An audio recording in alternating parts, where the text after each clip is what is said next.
penilaian prestasi kerja. Yang ketujuh, promosi, transfer, demosi, dan pemutusan hubungan kerja atau PHK. Yang ke-8, perencanaan pengembangan selanjutnya. Motivasi kunci utama meningkatkan kinerja tim.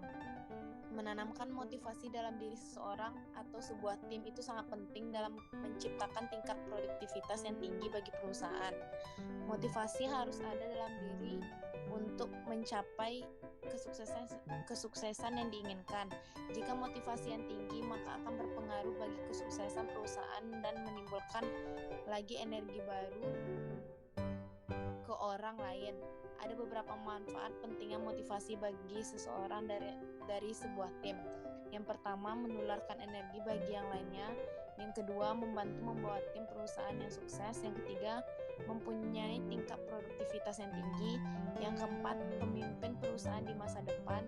Yang kelima, menjadikan contoh bagi yang lain. Yang keenam, meringankan pekerjaan bagi tim bila ada banyak yang termotivasi. Ciri-ciri orang yang termotivasi ada 8. Yang pertama, keinginan kuat untuk memberikan yang terbaik bagi perusahaan. Yang kedua, semangat kerja yang tinggi. Yang ketiga, konsisten dalam bekerja, baik semangat kerja yang tinggi ataupun saat semangat kerja sedang rendah. Yang keempat, tidak mudah terpengaruh. Yang kelima, keinginan yang tinggi untuk maju dan berkembang. Yang keenam, senang menerima tantangan dalam pekerjaan. Yang ketujuh, mempunyai semangat kerja yang tinggi. Yang 8, semangat mengembangkan pengetahuan, keterampilan, dan keahlian tanpa harus diperintah. Ciri-ciri orang yang tidak termotivasi.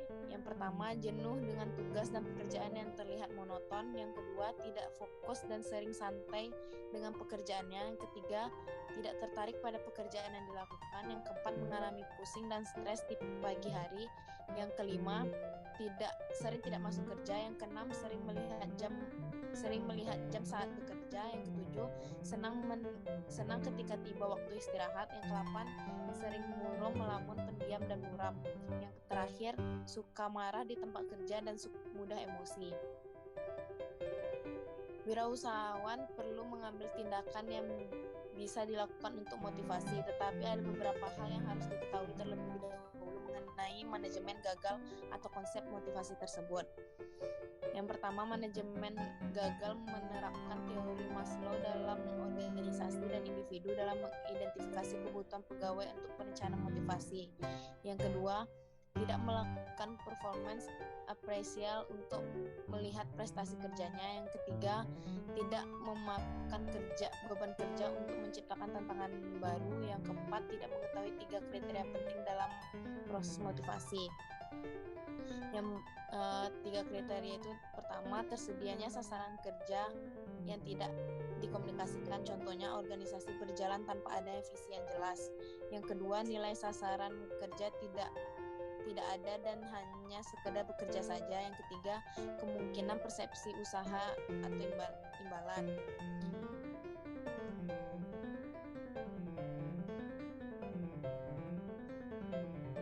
Cara memotivasi pegawai sangat dibutuhkan oleh seorang wirausahawan dalam menjalankan usahanya, yaitu yang pertama, seleksi persyaratan dan kualifikasi dalam penerimaan pegawai. Yang kedua, pelatihan manajemen yang tepat. Yang ketiga, tata usaha mengenai sistem pengajian dan upah.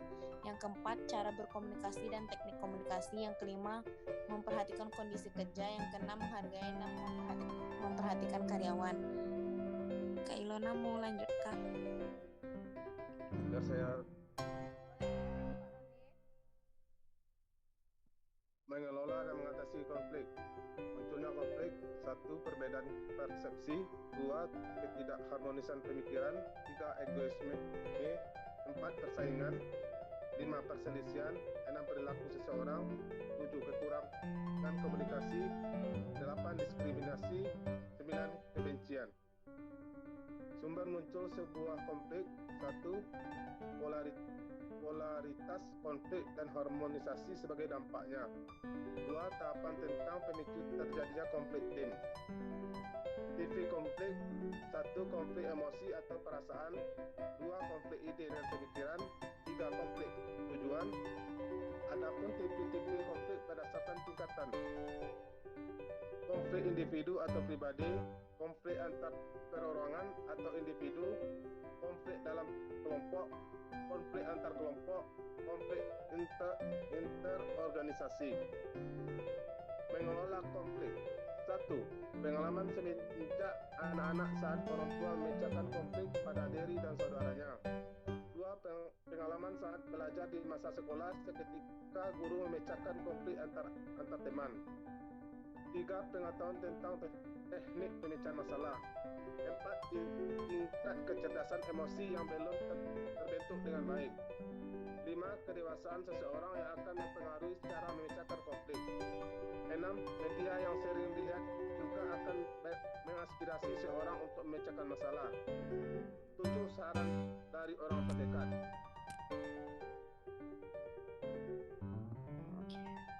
Hanya sekian paparan dari kelompok kami. Bagi teman-teman, ibu atau bapak-bapak yang lain yang ingin ditanyakan, dipersilahkan.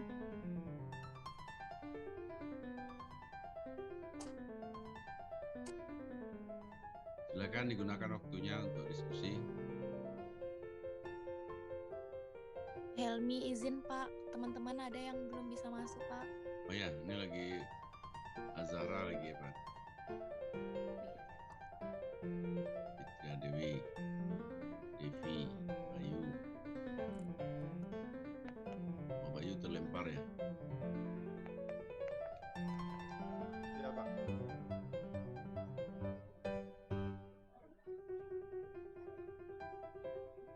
Silakan dibuka siapa yang akan jadi moderator. Saya kira nggak boleh kosong ya. Karena kita di ruang antar wilayah ini. Silakan diminta teman-temannya yang akan nanya. Bayu, Ilona atau Utami ya. Silakan digunakan. Pak, Sukma baru bisa masuk, Pak. Ya, silakan. Kan sudah ada dilihat. Mungkin ada yang ingin disampaikan atau yang ditambah, silakan. Jangan ada kosong. Kak, ada dari teman-teman yang ingin ditanyakan.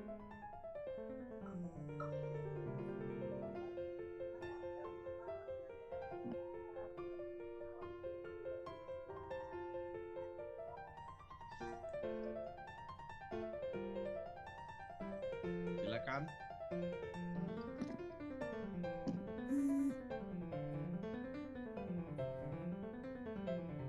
Ada dua persoalan tuh. Yang pertama, organisasi itu bisa berkaitan dengan kepemimpinan. Kemudian kalau terjadi konflik, ya, apa yang harus dilakukan? Dia harus ada manajemen konflik. Ada dua hal yang penekanannya itu manajemen sumber daya manusia. Jadi ketika perusahaan itu bisa dijalankan atau wirausaha menjalankan, berarti SDM yang direkrut ya, mungkin sumber daya manusia itu bisa berkaitan dengan rekrutmen sumber daya manusia atau job description, penempatan sumber daya manusianya, atau memotivasi, karena motivasi itu adalah pimpinan. Silakan kalau ada yang menanya dibuka mic-nya. Silakan bagi yang 4 orang ini diisi ruangan ini untuk apa, jangan sampai ada yang kosong ya. Kami, Bayu, kemudian Ilona belum terdengar suaranya. Saya kira udah masuk kan? Ini baru masuk lagi Mekweli, Martiana. Putus Pak, Ya, sinyal kurang bagus. ya, suaranya sudah bisa. Silakan Bisa, Pak Pak. Amansyah. Ya, Assalamualaikum warahmatullahi wabarakatuh. Waalaikumsalam Warahmatullahi wabarakatuh. Ya itu cuma tentang manajemen SDM dan kunci perusahaan. Di dalam mengelola manajemen tentu ada kajian-kajian bagaimana SDM dari SDM dari untuk kewirausahaan ini yang harus dilaksanakan dalam mengembangkan suatu usaha. Jadi agar usaha kita itu lebih mantap dan tidak ada itunya, tentu ada kajian-kajiannya. Jadi bagaimana kajian yang ada dari SDM yang harus dikembangkan dalam suatu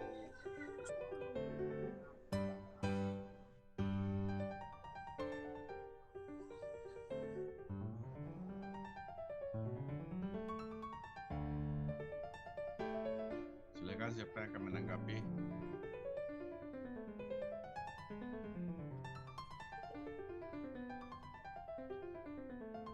Boleh diulang lagi, Pak? Ya, silakan. Pak Jelas.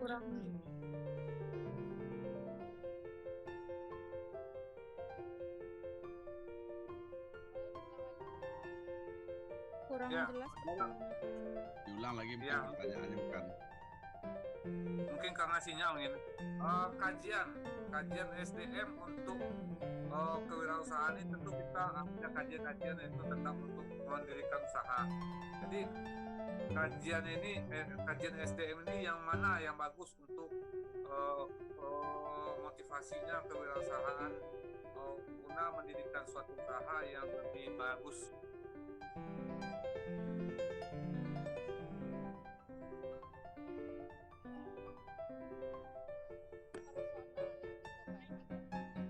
Hah?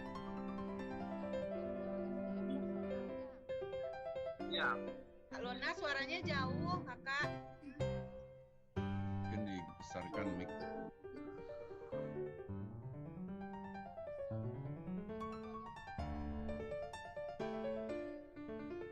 Pak Herman, mungkin Sukma bisa bantu jawab Pak Herman. Ya boleh. Ya, silakan. Boleh yang lain. Wirausahaan yang baik itu yang SDM yang harus dimilikinya itu kayak berorientasi pada tugas dan hasilnya gitu Pak Herman. Jadi seorang wirausahaan akan mementingkan kinerjanya kalau dia memiliki orientasi pada tugas dan hasilnya Pak Herman. Terus memiliki tekad yang kuat dan akan turun dalam bekerja keras demi mencapai target yang dimilikinya. Jadi karena dia memiliki hal tersebut di dirinya, maka kinerja perusahaannya atau bisnisnya tersebut akan lancar untuk mencapai targetnya, tujuan-tujuan target-target dari perusahaannya tersebut Pak Herman.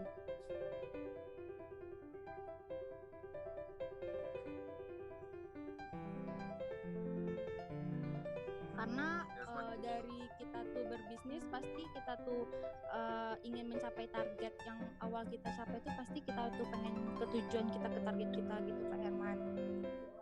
Jadi gimana kita tuh dalam kinerja kita untuk mencapai tujuan kita tersebut Pak Herman.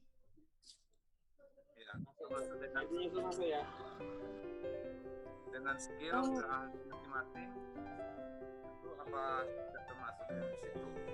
Kalau skill sama itu tuh udah masuk ke dalam kinerja Pak Herman, udah masuk ke dalam orientasi kinerjanya Pak Herman. Oke, terima kasih Sukma. Iya Pak, mungkin ada bapak-bapak ibu dan ibu-ibu yang mungkin bisa menambahkan atau mengkoreksi jawaban dari Sukma gitu.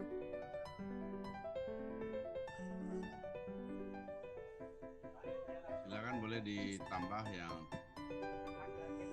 walaupun tidak di dalam apa ini boleh memberikan komentar. Waktunya masih banyak nih. Masih 15-19 menit baru.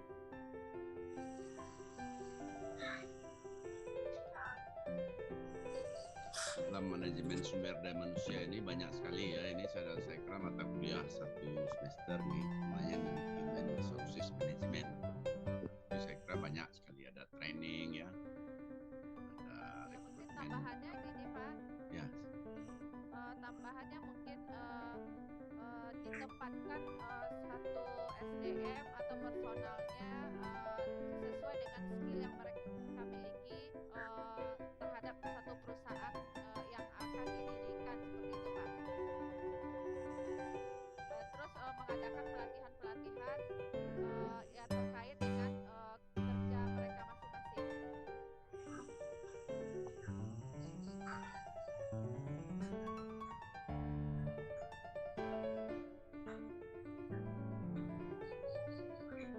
Jadi pertanyaannya tadi kan berkaitan dengan kajian ya. Kajian tentang STM ini sangat banyak sekali karena di S2 itu MM biasanya banyak, hampir separuh atau hampir 60% mahasiswa yang mengambil MM itu mengambil bidang sumber daya manusia. Kemudian mahasiswa manajemen yang ada di S1 mungkin hampir 70% lebih senang dengan kajian-kajian yang berkaitan dengan sumber daya manusia ya. Karena manajemen SDM ini sangat penting di dalam menumbuh kembangkan perusahaan atau membesarkan perusahaan. Banyak faktor ya dalam variabel. Saya kira mungkin yang ditanyakan itu adalah faktor-faktor apa atau variabel-variabel apa yang memberikan dominasi di dalam membawa perusahaan itu menjadi baik, khususnya dilihat dari sisi sumber daya manusia. Mungkin sudah jelaskan dulu apa saja ruang lingkup dari human resources. Atau kalau screen-nya diapakan, saya akan lihatkan dulu sebuah screen.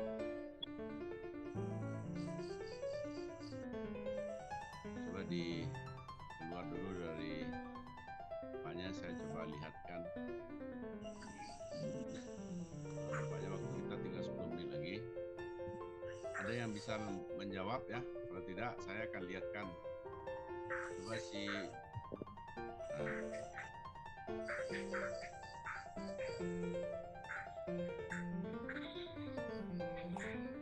mungkin saya mau lihatkan ini ya. Jadi kalau kita lihat di bidang ini, saya pakai buku ini, saya kira karena bukunya banyak sekali ya. Salah satunya karena pertanyaan Pak Herman tadi yang berkaitan dengan HRM ya, Human Resources Management. Jadi manajemen sumber manusia itu adalah better business, bisnis yang paling baik ya. Ini karangan bukunya Corsi dan Martin. Dia melihat bagian dari Human Resources Management itu ini. Mungkin sudah bisa perhatikan ya. Ini mungkin yang dilihat tadi. Yang pertama ada yang berkaitan dengan planning, merencanakan kebutuhan staff. Jadi dalam merencanakan kebutuhan staff sesuai tentu dengan jenis perusahaan. Kemarin kita perusahaan dagang ya, perusahaan manufacturing ya, pabrik, kemudian perusahaan yang bermacam-macam itu modelnya.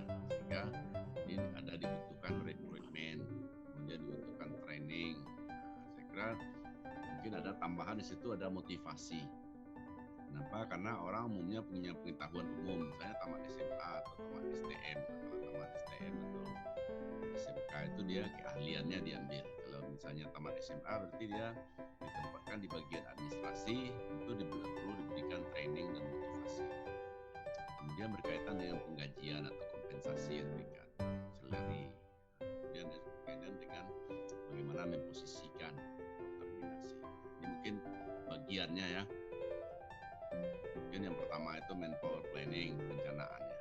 Mungkin sudah menempatkan orang mungkin dari segi umur ya, age-nya, kemudian education pendidikan, kemudian training yang pernah diikuti, kemudian adalah experience.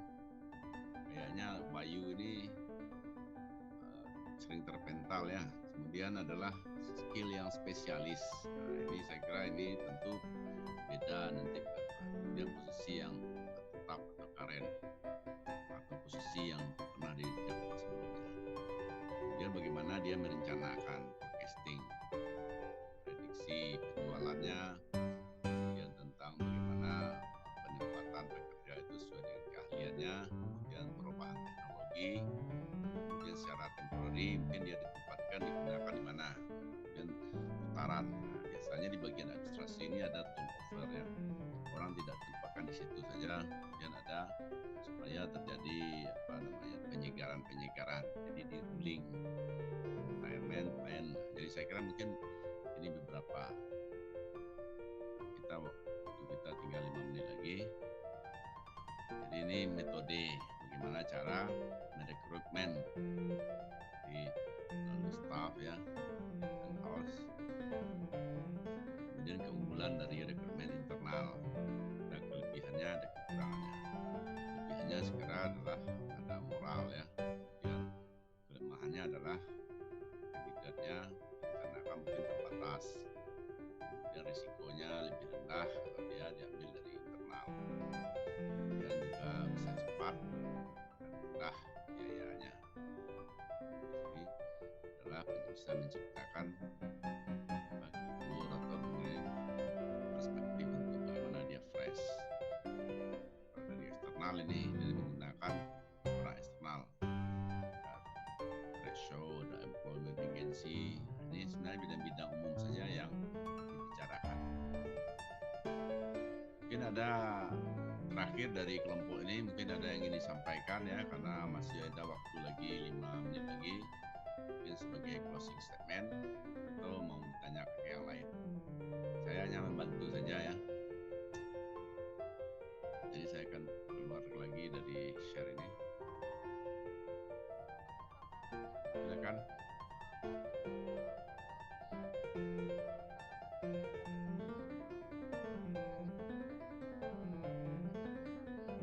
Mana suaranya jauh ya? Itu mungkin kenapa? Di komputernya dibesarkan volumenya. Ini udah besar nih Pak, volumenya Ah, Pak. kan besar tuh. Udah keras. Udah Jadi keras, kecil.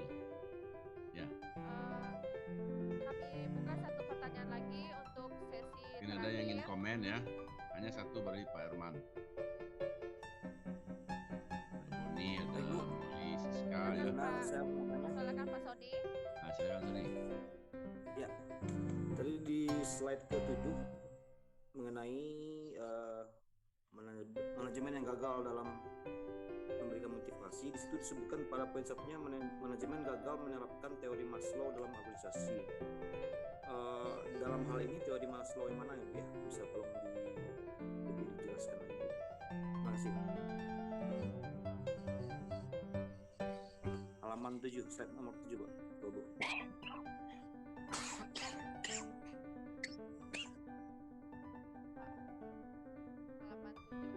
Sebentar Pak.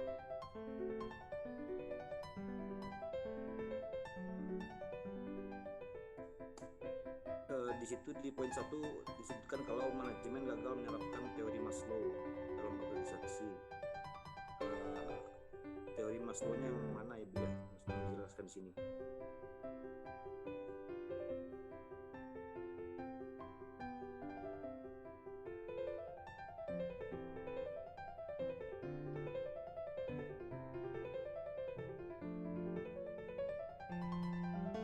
Boleh langsung dijawab Pak. Ya silakan. Ini miliknya saudara. Ya, dalam teori Maslow kan mengatakan bahwa motivasi menyebabkan perilaku yang diarahkan pada tujuan. Melalui motivasi, manusia bisa diarahkan untuk kebutuhan tertentu. Bagi seorang pimpinan organisasi, perlu mengetahui kebutuhan dari bawahannya. Dan di slide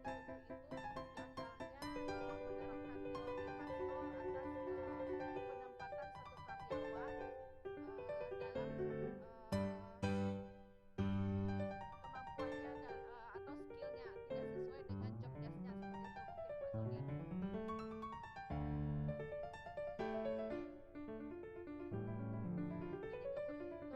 Jadi kebutuhan seorang pimpinan tidak mengidentifikasi kebutuhan pegawai untuk berencana motivasinya, seperti itu Pak. Kalau ada tambahan dari teman-teman yang lain, boleh ditambahkan. Silakan.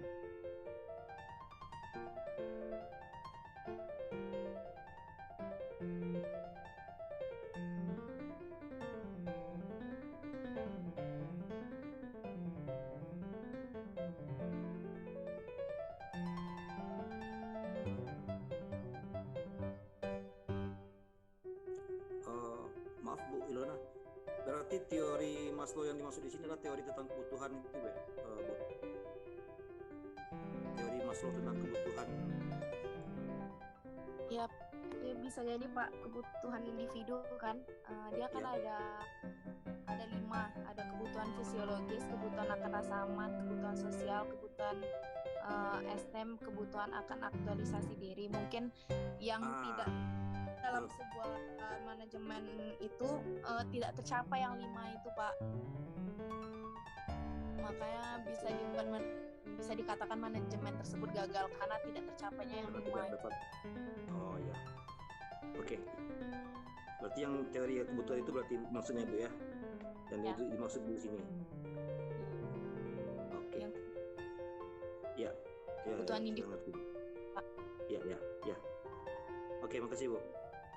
Pak, apakah ada dari teman-teman atau bapak ibu yang lain yang ingin ditanyakan?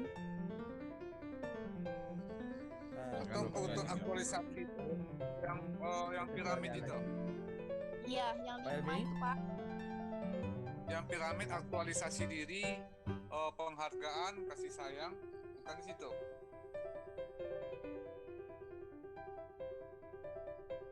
Yang piramid yang ada kebutuhan fisiologis, kebutuhan akan rasa aman, kebutuhan sosial yang itu Pak Herman. Dalam teori Maslow. Ya, kasih sayang, penghargaan, ya. Mungkin itu maksudnya.